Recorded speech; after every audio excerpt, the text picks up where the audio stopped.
Khashoggi. The move sparking strong reaction from both sides of the aisle. Welcome back to America's Newsroom. I'm Sandra Smith. And I'm John Scott, in for Bill Hemmer today.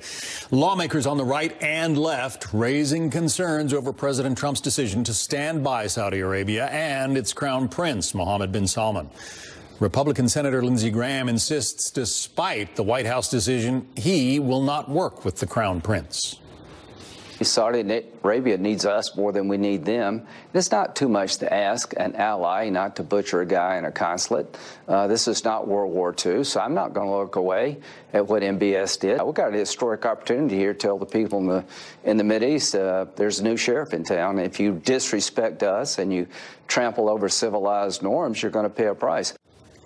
White House correspondent Kevin Corke joins us now live with more. So why has the White House decided to side with the Saudis, Kevin? Well, I think, frankly, John, it's a couple things. On the one hand, they say, or at least you heard the president say himself, there is no absolute certainty as for who was behind the murder of the Saudi national, the journalist Jamal Khashoggi, who obviously had his work appear in the Washington Post. But I think the other thing is there's this sense that you don't want to wreck U.S. interests in the region, both strategic and financial, in particular when you consider Iran and their position in that part of the world and how important Saudi Arabia has been. And as I pointed out, financial. In fact, let me take you to Twitter and share just a bit of what the president had to say about the Saudi kingdom today, which sort of seems to go in the direction of our financial interests. He wrote this: oil prices getting lower. Great. Like a big tax cut for America and the world. Enjoy. $54 was just $82. Thank you to Saudi Arabia, but let's go lower. Now, this comes, John, amid growing consensus that the Saudi crown prince, Mohammed bin Salman, may have orchestrated Khashoggi's murder, something that he has strongly and repeatedly denied. And the president, despite analysis from the intel community, isn't ready to blame Riyadh. They didn't make a determination. And it's just like I said, I think it was maybe he did, maybe he didn't. They did not make that assessment. The CIA has looked at it. They've studied it a lot. They have nothing definitive. And the fact is, maybe he did, maybe he didn't. John, you and I have talked about this over on Capitol Hill. There is very strong disagreement over the U.S.'s position in this particular case. You just mentioned Lindsey Graham. Let me show you this from Rand Paul. He is also disappointed with the administration's unwillingness to harshly criticize the Saudis. He says, I'm pretty sure this statement, talking about the White House's statement, is Saudi Arabia first, not America first. I'm also pretty sure John Bolton wrote it. So some sharp elbows in the nation's capital over this one, John.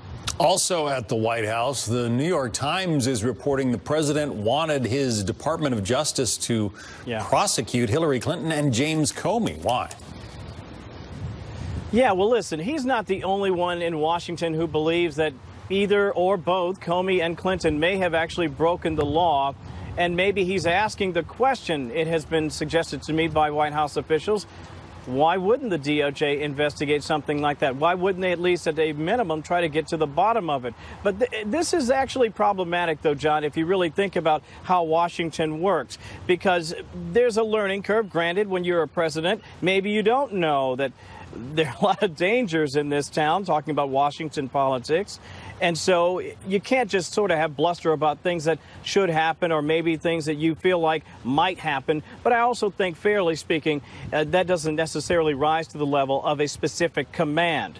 Still, this is important, John. Make no mistake about it. If the president said it, it's deadly serious. And it would appear that then White House counsel Don McGahn thought enough of the threat or the possibility thereof to pen a warning detailing what might happen if it was thought that the president was using the full weight of the Department of Justice to pursue his political enemies. And you and I have talked about that on a number of occasions, not just with this president. There have been suggestions that President Obama had done that. So you want to be very, very careful, and certainly Don McGahn was. As for the day here in South Florida, the president out on the golf course as well. I would be if I weren't working.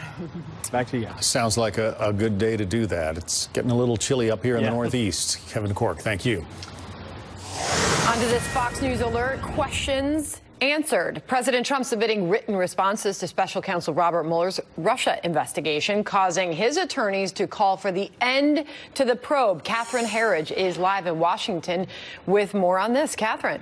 Well, thanks, Sandra. This morning, there is a mixed legal assessment, with a former prosecutor telling Fox News the data points indicate the special counsel investigation is now winding down. The other things we see are, for example, special counsel Mueller is evidently going to allow General Flynn to be sentenced. It looks like Manafort is heading towards sentencing. I can tell you another big case, and you think you have these witnesses who would be cooperating witnesses in that case, you don't let them get sentenced. A leading constitutional law expert is very focused on any potential inconsistencies in the president's written answers, arguing that that may lead to persistent legal exposure. Jonathan Turley writing, if Trump answers with any specificity, his responses will be overlaid with the testimony of a host of cooperating witnesses, from former National Security Advisor Michael Flynn to former Trump fixer Michael Cohen. His statements by Trump do not match up. Congress will then be left with a stark choice over who is lying on the issue. Late yesterday, the president's legal team issued this brief statement confirming the president's written responses are now with special counsel Robert Mueller. Significantly, the questions dealt with Russia-related topics and not the firing of former FBI Director James Comey that might be part of any obstruction investigation. Quote, it has been our position from the outset that much of what has been asked raised serious constitutional issues and was beyond the scope of a legitimate inquiry, Rudy Giuliani wrote. This remains our position today. The president has nonetheless provided unprecedented cooperation. The legal team also emphasized that to date they have provided more than 30 witnesses on a voluntary basis, more than 1.4 million records, and now the president's written responses. Shortly before the confirmation from his legal team, the president fielded reporter questions on the White House lawn. The written answers to the witch hunt that's been going on forever. No collusion, no nothing. They've been finished. Finished them yesterday. The lawyers have them. I assume they'll turn them in today or soon. The other thing we're watching today is really the first public policy speech from the acting Attorney General Matt Whitaker. He's in New York City speaking to the JTTF, that's the Joint Terrorism Task Force on National Security Matters. Whitaker, of course, is central to this because he now oversees the Robert Mueller investigation. That position was previously held by the Deputy Attorney General, who was passed over to temporarily lead the department. Sandra. Catherine Herridge, thank you. You're welcome. For more on all of this, let's bring in senior writer at the Weekly Standard, John McCormick. Let's start with the president's decision on Saudi Arabia, John. He's taking a lot of heat for standing by Mohammed bin Salman, even though the CIA has concluded there's a pretty good likelihood that bin Salman was behind the murder of Jamal Khashoggi. Yeah, I think there are a few problems with the president's statement. The first is that the CIA has reportedly determined with a high degree of confidence that Mohammed bin Salman was in fact behind this murder. President Trump cast doubt on American intelligence. I don't think that is in the American interest, the national interest. Furthermore, the president, the decision to not cut off all arms sales to Saudi Arabia is defensible.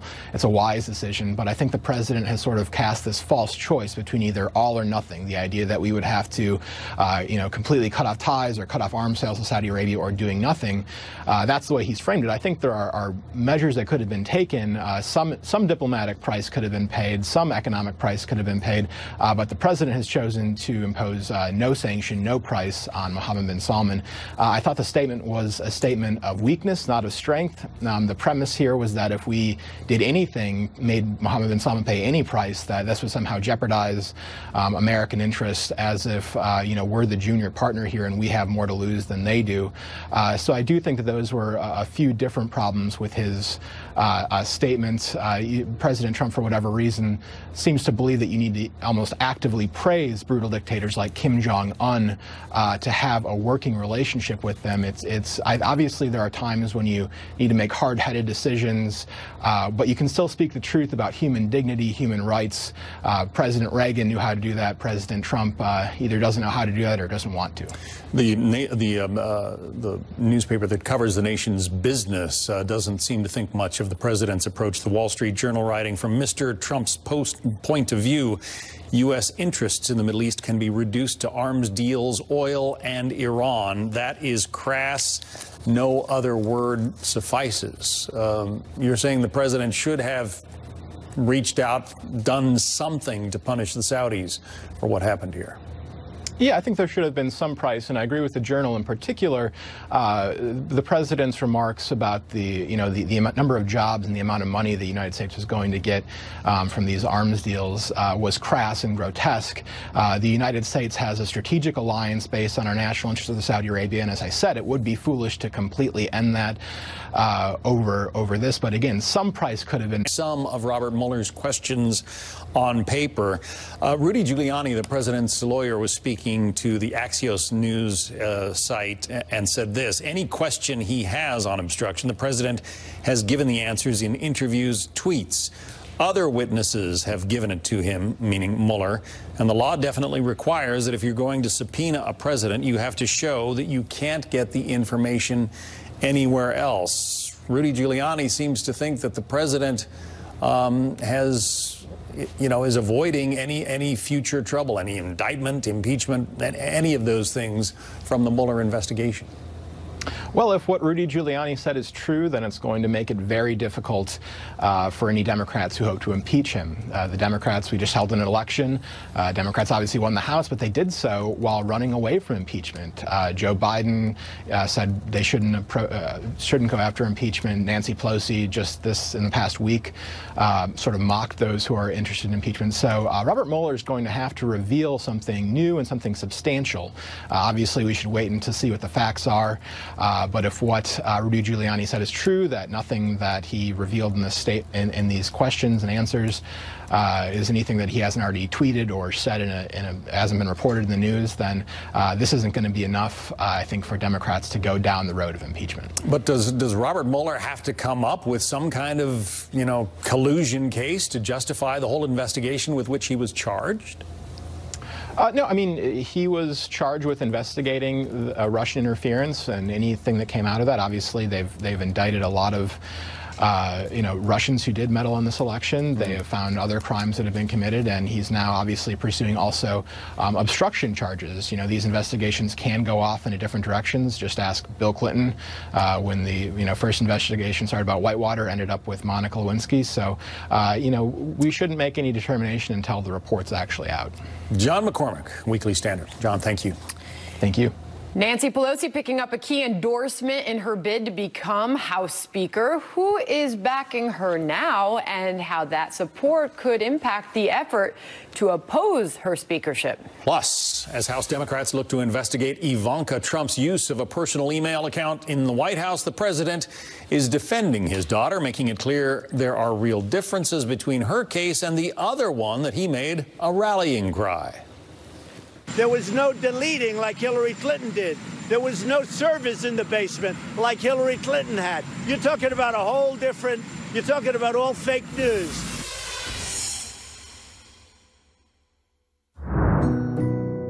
Meet Shark's newest robot. Congress saying his committee will look into allegations that Ivanka Trump sent hundreds of messages about government business from her personal account. Outgoing House Oversight Committee Chairman Trey Gowdy calling on the White House to provide more information on this, writing to Chief of Staff John Kelly, quote, Mrs. Trump's use of personal email account for official communications may implicate the Presidential Records Act and other security and record-keeping requirements. Joining us now, Congressman Mark Walker, incoming House GOP Conference Vice Chair and member of the House Oversight Committee.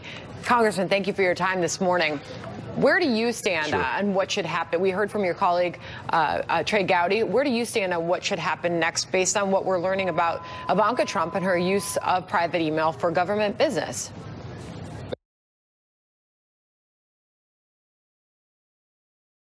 and gather records, and you are subject to oversight anytime that you're using your personal email to conduct any form of government business. Now, I know my friends on the left are running around with their hair on fire right now, but so far as we know, there's no secret server in the bathroom. There's no acid wash or bleach bidding going on. And this ultimately, not to rehash it, this was about Hillary Clinton's human struggle in life to be able to tell the truth. So you're clearly marking the distinction between what has been reported about her use of an email and Hillary Clinton's use of a private email server, and which was thousands of emails, obviously, that we're referencing there versus the hundreds here. So, but you think it's reasonable to request more information? It's not only reasonable, Sandra, it's our job. It's part of the House oversight, the Oversight, Government and Reform. That's what we do. Right now, it's just record keeping. It's data collecting. We'll get that information and follow through on it. But whether it's Republican or Democrat, that's our position to follow through on such incidents or matters. Yeah, we talked to Ari Fleischer earlier on this, and his sentiment was similar. And he also made the point to use common sense here based on what we're hearing and what is reported. Listen. Use some common sense here. If this was thousands or tens of thousands, then I think you have a real pattern that lasted a long time if we're trying to get around the rules. This sure doesn't sound like that to me. So we will see where that goes, but where does this go next? The latest in the Democrat leadership fight. Nancy Pelosi wants that gavel again. What do you see happening next when it comes to Democrat leadership in the House? Well, I saw that where she picked up an endorsement from former President Obama just yesterday. We're not surprised that a lot of moderate Democrats do not want Nancy Pelosi as their speaker due to her hard left progressive policies. But I look forward to working with our conference chair, Liz Cheney, and continuing to get our message of strong defense, specifically in the areas of poverty. Think about this one data point. 10 to 12 million people under the Obama administration were driven into poverty. In the last year and a half, we've been able to rescue 4 million of those due to great economic policies. I know Liz Cheney is going to do a great job. I look forward to supporting her and making sure that people understand the good news that we're trying to accomplish as Republicans in D.C. Meanwhile, I want to ask you about what is next when it comes to Matthew Whitaker, the acting AG. Obviously, a lot of criticism there over the past and what he has said about the Robert Mueller probe. House Republicans, meanwhile, urging House Majority Leader Kevin McCarthy and other House Republicans calling on the president to name John Ratcliffe Attorney General. Where do you stand on that, and what more can you tell us?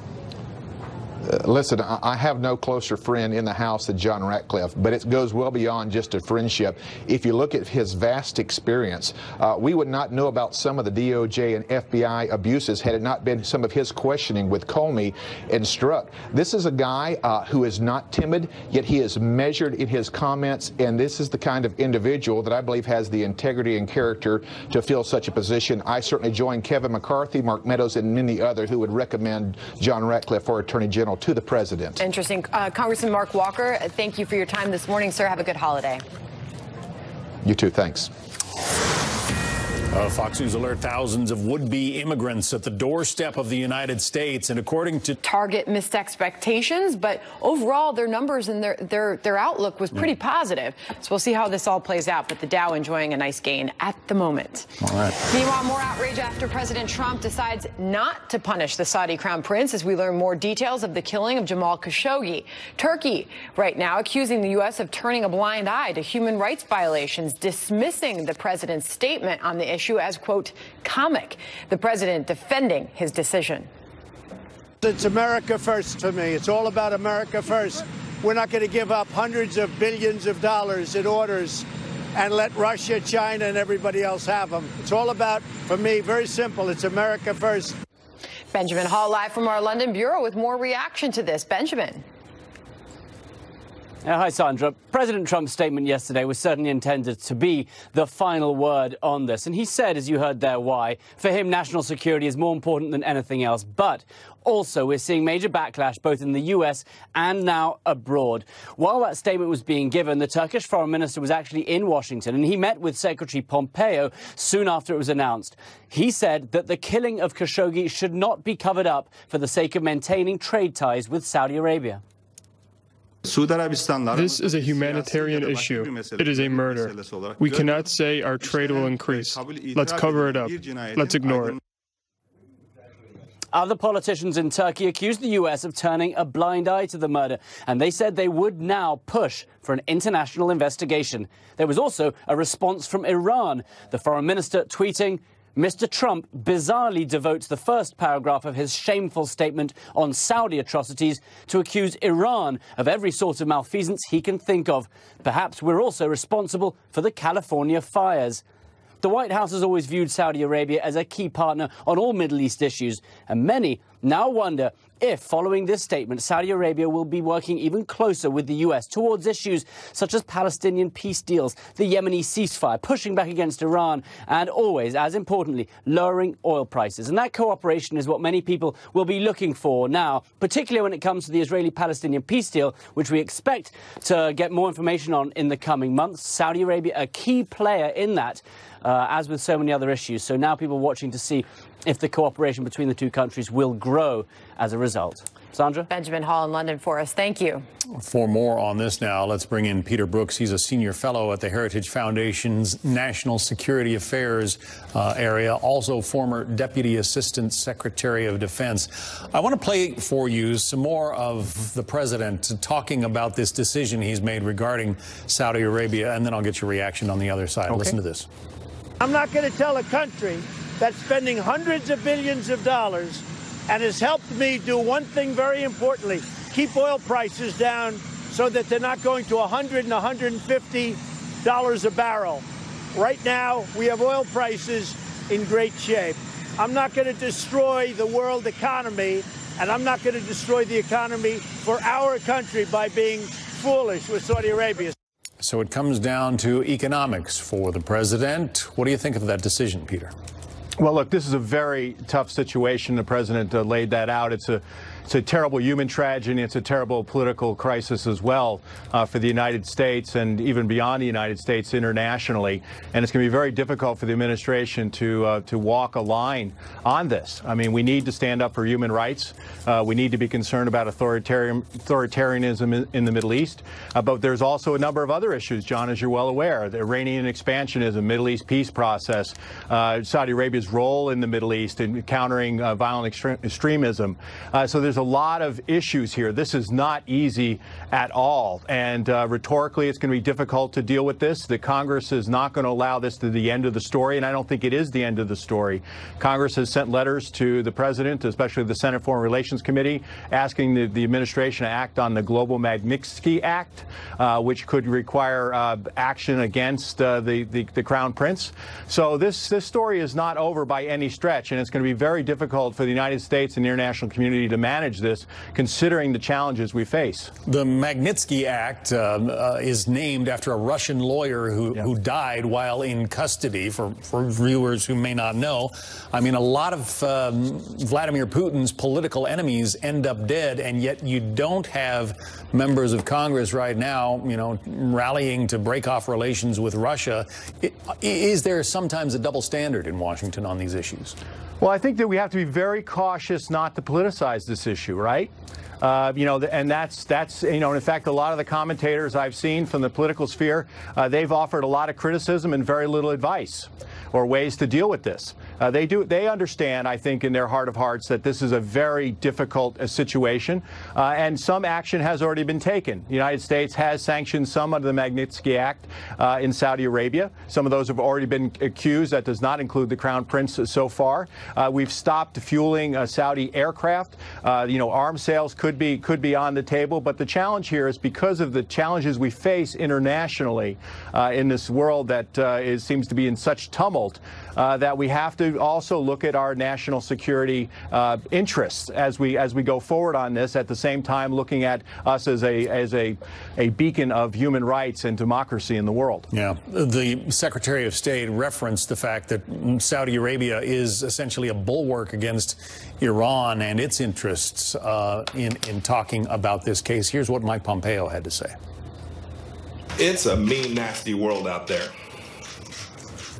The Middle East in particular, there are important American interests to keep the American people safe. The United States will continue to have a relationship with the Kingdom of Saudi Arabia. They're an important partner of ours. We will do that with the Kingdom of Saudi Arabia, its people. That is the commitment that the president made today. It's that straightforward. It sounds as though you essentially agree with the Secretary of State's point. Yes, I think so. I mean, I didn't see everything. I mean, I saw your clip there. I didn't see everything that he said about it. But yes, this is very difficult. And when you look around the world, we have to deal with Russia. We have to deal with China. Look at the human rights situation in China. You know, a quarter of the world's people that live under a repressive regime over there. But yes, this is a terrible human tragedy. There are things that can be done. And I think the administration will act on that. They're still gathering information, I think. I mean, we heard about the CIA assessment. I didn't see it. I don't think you saw it. We're getting that through secondhand sources in terms of what that has said. But yeah, there's a lot of interest, and as the president is right, this is very, very complex. But it is, like I said, a terrible human tragedy and a terrible political crisis for the United States. And I don't think we've seen the end of this story and the actions that the United States and others may take as well. I mean, what are others doing on this issue that are criticizing us at the same time that they're, they may be not doing as much themselves. Peter Brooks at the Heritage Foundation. Peter, thank you. Thank you, John. President Trump not backing down after a federal judge blocks his decision to deny illegal immigrants asylum. What this means as we move closer to a showdown at the border. These are tough people that are coming in. Now I understand they have 500 people that have been designated as, let's put it in a nice word, criminals. And these are the people that are coming in. No, you don't have people coming in. Pay attention. Only days left for you to become a Fox Nation founder. Get new can't-miss live opinion shows daily and documentaries and specials that tell the real stories behind the headlines. Exclusively on Fox Nation. Plus, get limited-time available exclusive merchandise and Fox Nation special access to events with your favorite personalities. Stories done right, politics done. What happens with the Ninth Circuit? We will win that case in the Supreme Court. President Trump vowing to take his fight all the way to the Supreme Court after a federal judge issues a nationwide injunction against the president's plan to refuse asylum to immigrants who illegally cross the southern border. Let's bring in former acting ICE Director Thomas Homan. Thomas, good morning to you. And you and I have a chat to talk. We chat often, I should say. And something tells me you're not surprised at all by this judge's decision. No, about 2 weeks ago, I told you this would happen. When the president first came out with the proclamation, I was asked by Fox News how long it would take to get a lawsuit, and I said within 24, 48 hours. I mean, the Ninth Circuit has shown over and over again that they don't believe in the rule of law. I mean, look, the reason the caravan's here to begin with, we got one Ninth Circuit court judge says we can't detain families more than 20 days. We got another Ninth Circuit judge say you can't separate families. Well, now we got another Ninth Circuit judge saying you can go ahead and violate laws of this country, enter this country illegally, which is a crime. 8 United States 1325, for those who want to look it up. It's a crime to enter this country illegally. And your own cameras were inside the caravan. Many of those folks saying they have been deported once before and they're coming back. When you re-enter the United States after being formally deported once, that is a felony.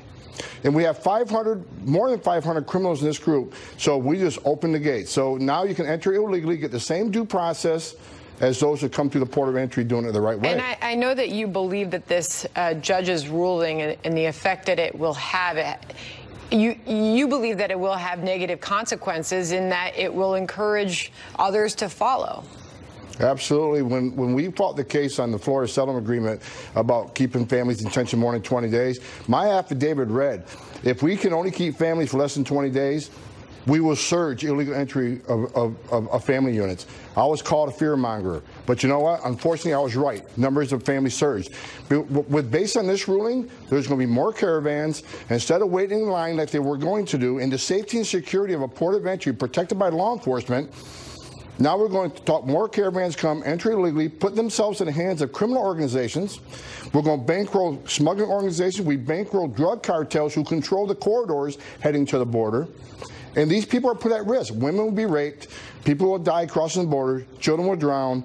people will be misused by these criminal organizations. If we've seen over and over again last year and a half how many people have died at the hands of these criminals, we just put them out of the safety of a port of entry and tell them it's okay to enter illegally and hire a criminal organization. Well, those are obviously very dire warnings there about the consequences of this decision. I know that you've got the ear of the president, and we heard the president just a few moments ago vowing immediate action on this. He says that he's going to put in a major complaint about the appellate court, but this could obviously go to the Supreme Court.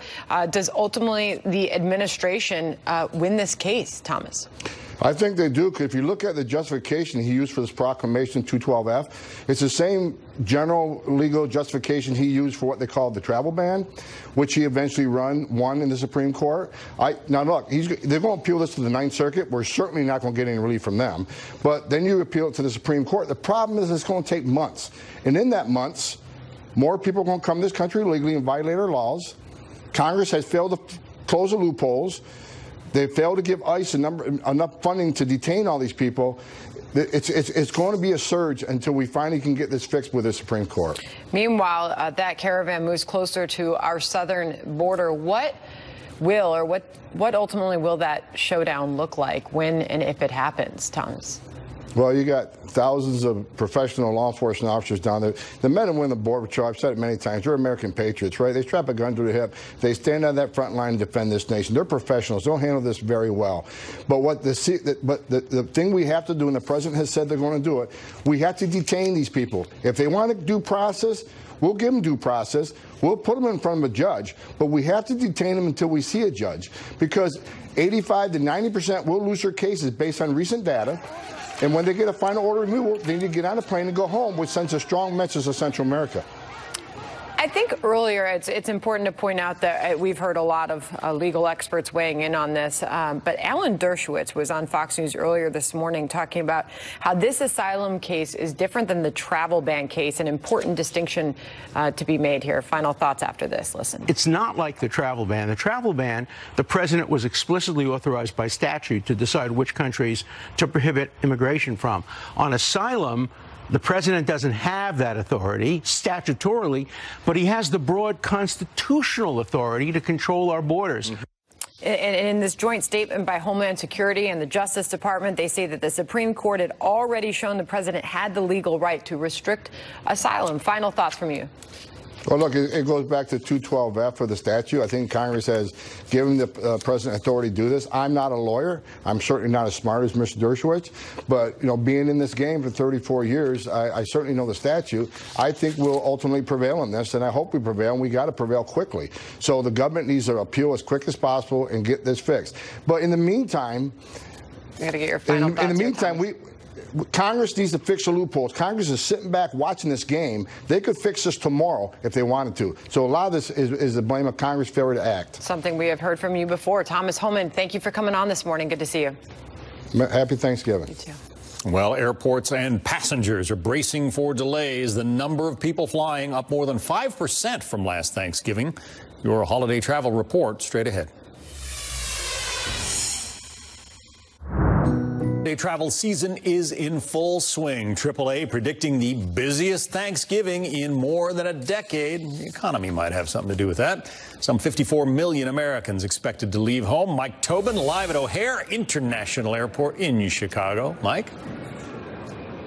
Well, John, it's going to be another record-setting holiday travel weekend with travel up 5.4%. There's going to be about 500,000 more people going through security, more than 4 million people nationwide going through security. But as I back out of the way and give you a look at the line here at O'Hare, every year when we do this live shot, you never see the big backup, and that's because TSA knew Thanksgiving was coming about a year ago. They budget for it. They blow out the overtime. They max out the positions, and they keep the lines moving. Still, however, TSA is asking people to get to the airports early. We recommend that you arrive at least 2 hours before your flight. We're going to have additional hours. We're going to have all lanes operational. We're going to have an overtime budget that has been allocated for additional hours. And we're going to make sure that we process our passengers not only safely, but also efficiently. And as we go to the misery map from FlightAware.com, the misery is in red, and you see that things just aren't that miserable. Not a whole lot in the way of delays. Things are they look like any other travel day, again, because they were able to plan ahead. There's not too much bad weather right now. If you are traveling by road, you should be pretty happy with how things go there as well. GasBuddy.com was predicting that travel would be down about 15% this holiday weekend. However, gas prices took a big dive in October. So a lot of people are going to look at the gas prices, decide they can fill up the tank anyway. However, before October, gas prices were pretty high, a little higher than usual. And so you're still going to expect to see traffic a little lighter than normal. John? Let's hope things can